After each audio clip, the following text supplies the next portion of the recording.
It starts quietly. No one notices at first. You're young, maybe 6 or 7, lying awake in bed while the house sleeps, or pretends to. You're listening, not with your ears, but with your whole body.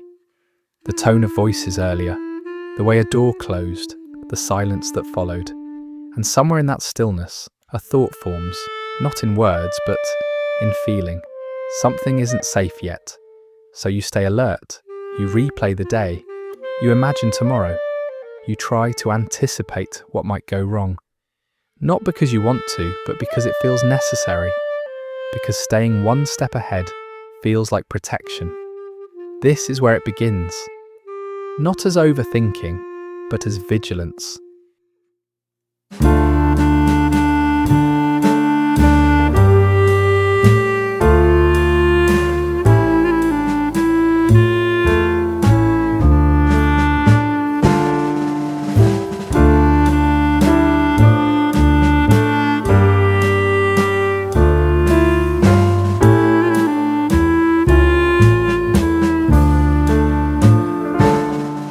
At some point, something clicks. You realise that thinking helps. When you think things through, fewer surprises happen. When you imagine every outcome, you're less likely to be caught off guard. When you replay conversations, you can figure out what people really meant. When you plan ahead, you can prevent mistakes, and slowly, quietly, your mind becomes a place you live in more than the present moment. It feels responsible. It feels mature. It feels like control. You don't say it out loud, but the belief settles in anyway. If I think enough, I can stay safe, and the world rewards you for this. Adults call you thoughtful, teachers call you smart, friends call you the one who really thinks things through. You're praised for being careful, for not acting impulsively, for considering consequences. You're the one who asks the right questions, who notices details others miss. You're told you're wise beyond your years. And it feels good to be valued. It feels good to be needed. So you lean into it, you sharpen it, you become the thinker, the analyzer, the one who doesn't rush, the one who doesn't mess up. And no one ever asks what it costs you to carry the world this way inside your head. Because beneath the surface, something else is happening. Your mind doesn't rest. It loops. It revisits. It second guesses. It runs simulations long after the moment has passed. You replay conversations, wondering if you said too much or not enough. You imagine futures that haven't happened, problems that might never come, reactions you fear but can't confirm. Decisions feel heavy, not because you don't care, but because you care too much. Every choice feels loaded with consequences. Every pause feels like a risk. And slowly, the thing that once helped you cope begins to trap you. This is the hidden cost of overthinking, the constant scanning, the inability to be fully here because your mind is always somewhere else, fixing, predicting, preparing. You don't just think, you brace. You don't just reflect, you rehearse. You don't just plan, you try to eliminate uncertainty itself. And that's exhausting. Because uncertainty is part of being alive, but your nervous system didn't learn that early. It learned that unpredictability equals danger, so it keeps you alert, always on, always ready. From the outside, it looks like intelligence. On the inside, it feels like tension, a low hum of anxiety you can't quite name. You might not even realize how tight you are until you try to relax and can't.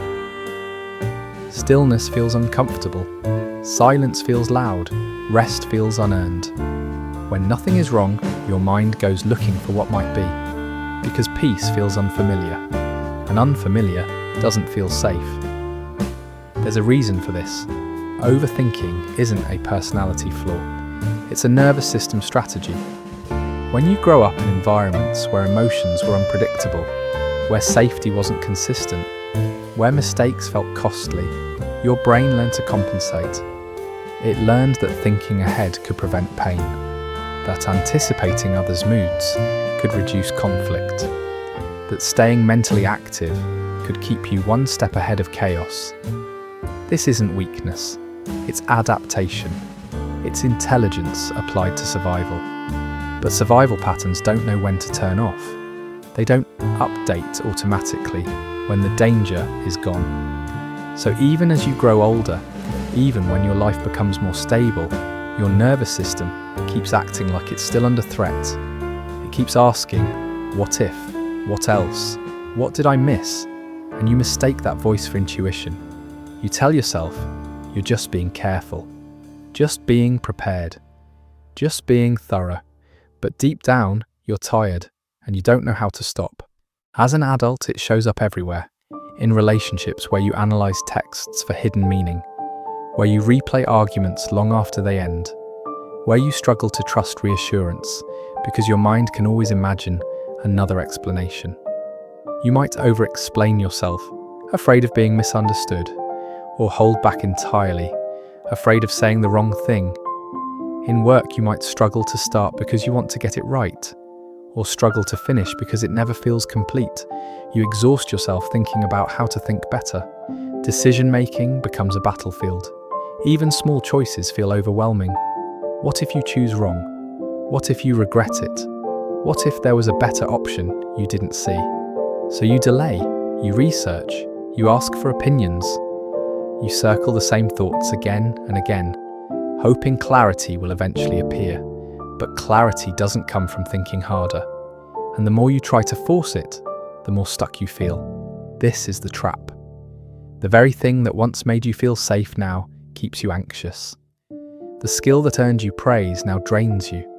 The mind that protected you now overprotects you. And part of you knows this, but another part is terrified to let go. Because if you stop thinking, what happens? If you relax your grip, will everything fall apart? That fear isn't irrational. It's memory. It's your nervous system remembering a time when vigilance mattered. So let's name the pain honestly. Overthinking isn't just mental noise. It's grief. It's fear. It's exhaustion. It's the weight of carrying responsibility too early, of feeling like it was your job to prevent bad things from happening. It's the sadness of never fully trusting the moment because you learned the moment could change without warning. It's the loneliness of living so much in your head that you forget how to be in your body. And here's the part most people skip. You don't overcome overthinking by fighting it. You don't shame it away. You don't silence it with force, because it isn't the enemy. It's a signal that your system learned to associate safety with control. A signal that somewhere along the way, thinking became your armor. The first real shift doesn't come from changing your thoughts. It comes from witnessing why they're there. From saying, of course my mind does this. It learned to. Of course I analyze. It kept me safe once. When you stop treating overthinking like a defect and start seeing it as a story, something softens. Not immediately, but enough to breathe. Because the truth is, your mind isn't broken, it's loyal.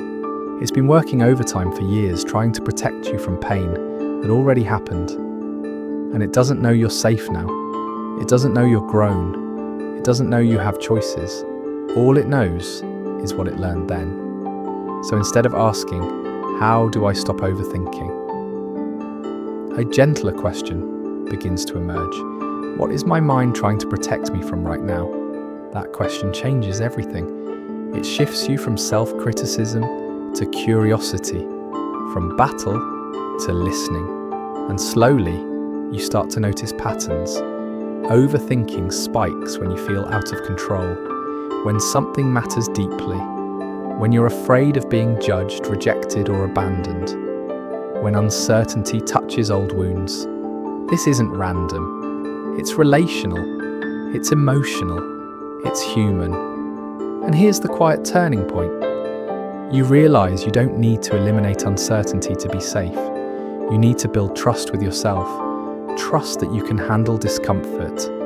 Trust that you can make mistakes and survive them. Trust that you don't have to predict every outcome to be okay. This isn't about letting go of your intelligence. It's about unhooking it from fear. Coming home to yourself doesn't mean your mind goes silent. It means you stop believing every thought needs your attention. It means you learn to feel safety in your body, not just in your plans. It means you allow moments to unfold without immediately interrogating them. Not because nothing bad can happen, but because you are capable of responding if it does. There will be moments when your mind still races. That's okay. Healing doesn't erase patterns overnight. It renegotiates your relationship with them.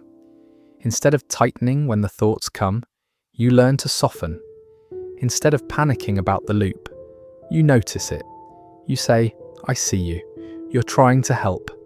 And sometimes that acknowledgement is enough to slow it down. You don't overcome overthinking by becoming someone new. You overcome it by updating an old survival story. By reminding the part of you that learned to stay alert that it doesn't have to carry the future alone anymore. By letting yourself rest in the present. Not because it's perfect, but because you're allowed to be here without earning it. So if you've spent your life in your head, know this. You weren't weak, you were adaptive, you weren't broken, you were responding. And you don't need to exile that part of you to heal. You just need to let it know the danger has passed. That you're here now. That you can choose presence over prediction. Not all the time, but enough. Overthinking kept you safe once. You can thank it for that. And then gently, you can begin to loosen its grip. Not by force, not by fixing, but by finally giving yourself the safety you were always trying to think your way into.